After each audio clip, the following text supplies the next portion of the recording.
Deer student, welcome to Bright Academy. আজ আমরা class 8-এর ডাফ অ্যান্ড ডট ইংলিশ কোয়েশ্চেন ব্যাংকের লাস্ট মডেল সেট 8 নিয়ে আলোচনা করব। আগের মডেল সেটগুলি যারা দেখোনি, আমি ডেসক্রিপশনে লিঙ্ক দিয়ে দিচ্ছি, তোমরা সেখান থেকে দেখে নিও। তো চলো শুরু করি।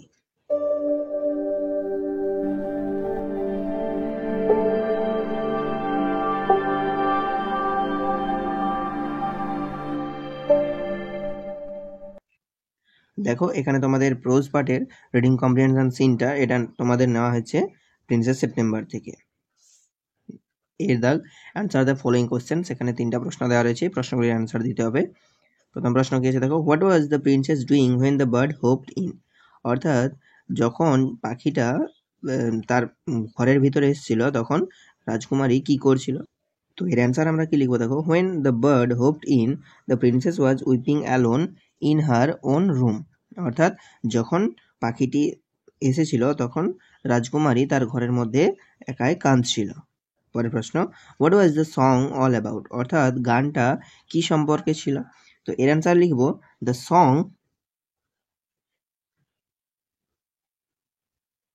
All about. এটা লেখার পর আমরা এখান থেকে অ্যান্সারটা লিখবো the lake in King's garden and the willow trees reflected in the still water. Okay, অর্থাৎ রাজার বাগানের হ্রদ এবং সেই যে হ্রদের জলে ছায়া পড়া যে উইলো গাছগুলো, সেই সম্পর্কে ছিল গানটা। পরের প্রশ্ন, what did the little bird do when it came into September's room? অর্থাৎ যখন ছোট্ট পাখিটি সেপ্টেম্বরের রুমে এসেছিল তখন তারপর সে কি করলো? তো এর অ্যান্সার কি লিখবো দেখো, হোয়েন ইটের পরিবর্তে লিখবো the little bird. When the little bird came into September's room it, এটা লেখার পর আমরা এখান থেকে লিখবো বিগান টু সিং। এরপর দেখো এখানে ট্রু ফলস নির্বাচন করে সাবঅর্ডিনেট স্টেটমেন্ট দিতে হবে। তো প্রথম প্রশ্ন কি আছে দেখো, princess September was the wife of the king of Siam. অর্থাৎ প্রিন্সেস সেপ্টেম্বর ছিল বা রাজকুমারী সেপ্টেম্বর ছিল রাজা সিয়ামের স্ত্রী। এর অ্যান্সার কি হবে? ফলস। এর সাবঅর্ডিনেট স্টেটমেন্ট আমরা এখান থেকে লিখবো princess September the daughter of the king of Siam. অর্থাৎ প্রিন্সেস সেপ্টেম্বর বা রাজকুমারী সেপ্টেম্বর ছিল রাজা সিয়ামের কন্যা। পরের প্রশ্ন, listening to the song of the bird the princess stopped crying. পাখিটির গান শুনে রাজকুমারী কান্না থামিয়েছিল। এর অ্যান্সার হবে ট্রু। তো এর সাপোর্টিং স্টেটমেন্ট আমরা এখানে লিখব when he finished the princess was not crying anymore. Okay, এরপর এখানে দেখো তোমাদের পোয়েট্রি পার্টের এই সিনটা তোমাদের নেওয়া হয়েছে দিশি থেকে। তো এর কি প্রশ্ন রয়েছে দেখো, এর দেখে fill in the chart with information from the extract. উদ্ধৃতাংশ থেকে অ্যান্সার নিয়ে আমাদের এই ছকটা পূরণ করতে হবে। তো এখানে কি দেখা যাচ্ছে, হু এবং ডাজ হোয়াট, কে এবং কি করেছিল। তো প্রথমে কি আছে, দ্য সি অর্থাৎ সমুদ্র। সমুদ্র কি করেছিল? এর অ্যান্সার লিখবো rolls on the beach all day. এই যে rolls on the beach all day. এরপর কি আছে দেখো, হি নজ অর্থাৎ সে চিবোয়। এখানে হি বলতে কে চিবোয়? এখানে দ্য হাংরি শিডগ। এর অ্যান্সার হবে দ্য হাংরি অর্থাৎ ক্ষুধার্ত সমুদ্র কুকুর, সি ডগ অর্থাৎ ক্ষুধার্ত সমুদ্র কুকুর। পরে কি আছে দেখো, টিক দ্য কারেক্ট অল্টারনেটিভ, সঠিক বিকল্পটি নির্বাচন করতে হবে। প্রথম প্রশ্নে কি আছে, the poet compares the sea with a. অর্থাৎ কবি সমুদ্রকে তুলনা করেছে কিসের সঙ্গে? জায়েন্ট অর্থাৎ একটা দৈত্যের সঙ্গে। পরের প্রশ্ন, the sea rolls on the অর্থাৎ সমুদ্র গড়াগড়ি খায় কোথায়? তটে, সমুদ্র তটে। অ্যান্সার হবে বিচ। এরপর এখানে সি এর দেখা দেখো, অ্যান্সার দ্য ফলোইং কোশ্চেন। দুটো প্রশ্ন দেওয়া রয়েছে, প্রশ্নগুলি আমাদের অ্যান্সার দিতে হবে। What does the sea look like? অর্থাৎ সমুদ্র কেমন দেখতে? তো অ্যান্সার কি হবে? দ্য সি লুক লাইক, এখানে লিখবো দেখো giant and grey hungry dog অর্থাৎ দৈত্যাকার এবং ধূসর ক্ষুধার্ত কুকুর। পরের প্রশ্ন, what does the sea do all day? অর্থাৎ সমুদ্র সারাদিন কি করে? তো এর অ্যান্সার কি লিখবো? The sea rolls on the beach all day অর্থাৎ সমুদ্র সারাদিন সমুদ্র তটে গড়াগড়ি খায়। এরপর এখানে দেখো আনসিন রয়েছে। তো চলো প্রথমে আমরা আনসিনের মানেটা পড়ে নিই। Education help us to realise our flaws and correct them.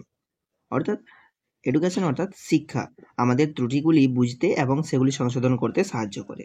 That is Y Greek philosopher, এই কারণেই গ্রিক দার্শনিক ডায়োগনিস অবজার্ভ দ্যাট অর্থাৎ ডায়োগনিস পর্যবেক্ষণ করেছিলেন যে the foundation of every state is the education of its youth. অর্থাৎ প্রতিটি রাষ্ট্রের ভিত্তি হলো তার যুবকদের শিক্ষা। Education helps a poor man come out of his poverty. অর্থাৎ শিক্ষা একজন দরিদ্র মানুষকে তার দারিদ্র্য থেকে বেরিয়ে আসতে সাহায্য করে। It also gives every individual A better understanding of life. অর্থাৎ এটি প্রতিটি ব্যক্তিকে জীবন সম্পর্কে আরও ভালো ধারণা দেয়। Education has a vital role in our lives. অর্থাৎ এই শিক্ষা আমাদের জীবনে একটা গুরুত্বপূর্ণ ভূমিকা পালন করে।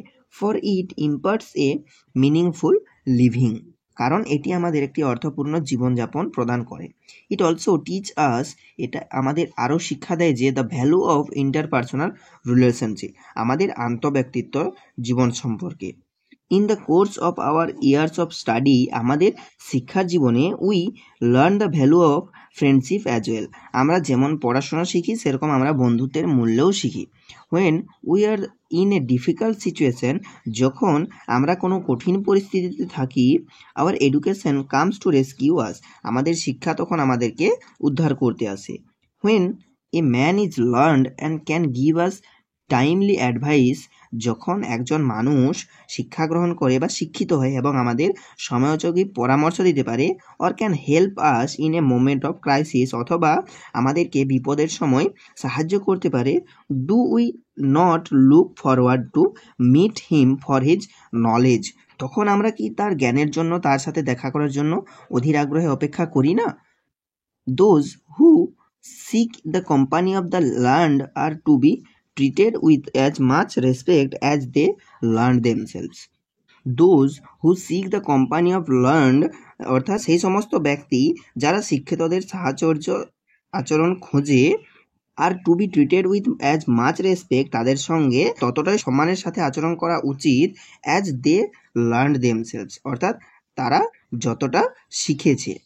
Educated people may be poor, শিক্ষিত মানুষ দরিদ্র হতে পারে, but people will show them more regard than they would for a rich man who has no education.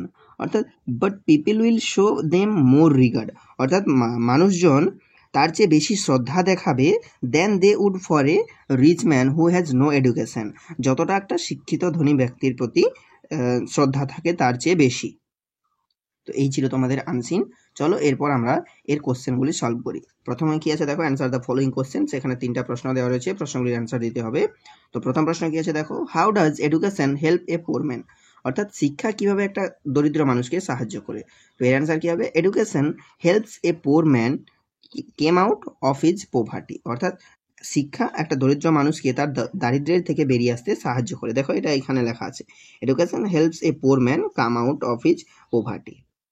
পরের প্রশ্ন, what does every individual get from education, অর্থাৎ শিক্ষার মাধ্যমে প্রতিটি ব্যক্তি কি লাভ করে। তো এর অ্যান্সার কি হবে, every individual gets a better understanding of life from education, অর্থাৎ প্রত্যেক ব্যক্তি শিক্ষার মাধ্যমে জীবনের সম্পর্কে আরও ভালো ধারণা লাভ করতে পারে। পরের প্রশ্ন, how should the person who seek the company of the learned be treated, the persons who seek the company of the learned should be treated, এটা লেখার পর আমরা লিখব দেখো, with much respect as they learned themselves. ওকে,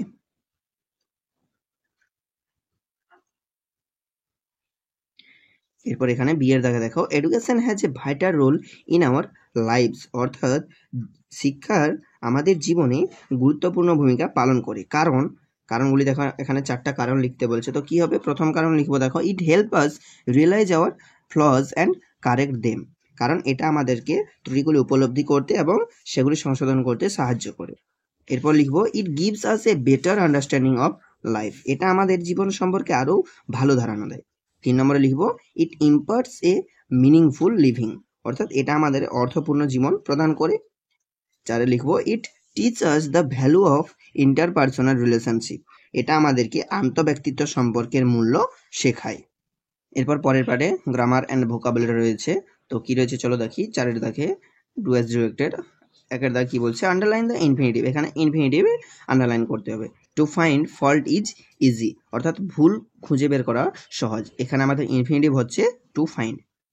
পরে কি আছে দেখো, add a suitable prefix or suffix and complete the sentence, এখানে সাফিক্স অথবা প্রিফিক্স যোগ করে আমাদের সেন্টেন্সটা কমপ্লিট করতে বলছে। তো কি আছে দেখো, India became an dash dependent nation in 1947, তো ডিপেন্ডেন্টের সঙ্গে আমরা ইন যোগ করে লিখবো ইনডিপেন্ডেন্ট। ওকে, পরের প্রশ্ন কি আছে, I dash receive your letter in time. তো এটা কি হবে, I received your letter in time.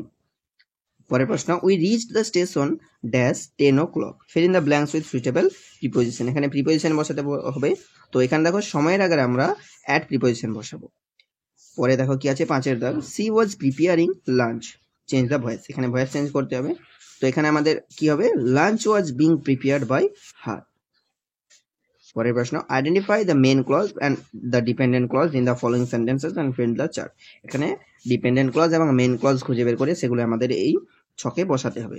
তো কি আছে, প্রথমে দেখো tell me who open the door, এখানে আমাদের মেন ক্লজ হচ্ছে টেল মি এবং হু ওপেন দ্য ডোর এটা হচ্ছে আমাদের ডিপেন্ডেন্ট ক্লজ। বিয়ের দাগে I expect that I shall win the prize, তো এখানে আমাদের মেন ক্লজ হচ্ছে আই এক্সপেক্ট এবং বাকিটা দ্যাট থেকে বাকিটা হচ্ছে আমাদের ডিপেন্ডেন্ট ক্লজ। পরের প্রশ্ন কি রয়েছে দেখো, the man said to his servant bring my watch, change into indirect speech, এটা আমাদের নারেশন চেঞ্জ করতে হবে। দেখো এই সেন্টেন্সটা আমাদের অর্ডারে রয়েছে, সেই জন্য আমরা লিখবো the man ordered his servant to bring his watch. পরের প্রশ্ন, the wind blew with a great speed, the wind blew with great speed, underline the phrase and state the type of phrase, এখানে phrase underline করে সেটা কোন টাইপের phrase সেটা লিখতে হবে। তো এখানে ফ্রেজ হচ্ছে উইথ গ্রেট স্পিড, এটা আমাদের অ্যাডভার্ব ফ্রেজ।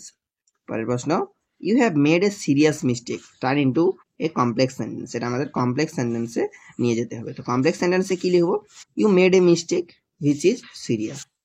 ওকে, পরের প্রশ্ন, Dora is baking a brownie, change the voice, এখানেও আমাদের ভয়েস চেঞ্জ করতে দিয়েছে, তো এটা কি লিখবো, a brownie is being baked by Dora. পরের প্রশ্ন, James spoke as though he was a born orator, find out the principal clause, অর্থাৎ এখানে আমাদের প্রিন্সিপাল ক্লজ বা মেন ক্লজটা খুঁজে বের করতে হবে। তো এখানে আমাদের মেন ক্লজ কোনটা, জেমস স্পোক, অর্থাৎ জেমস বলেছিল আর কি। এরপর বিয়ের দাগ দেখো, find out the words from the passage in question number 3 that mean the following, অর্থাৎ এই সেন্টেন্স বা ওয়ার্ডগুলোর যা মানে আমাদের তা আনসিন থেকে খুঁজে নিয়ে লিখতে হবে। তো প্রথমে কি আছে দেখো, ফান্ডামেন্টাল পয়েন্ট, এর সিনোনিম কি হবে, ফাউন্ডেশন। এরপর রয়েছে এমার্জেন্সি, এটা হবে ক্রাইসিস।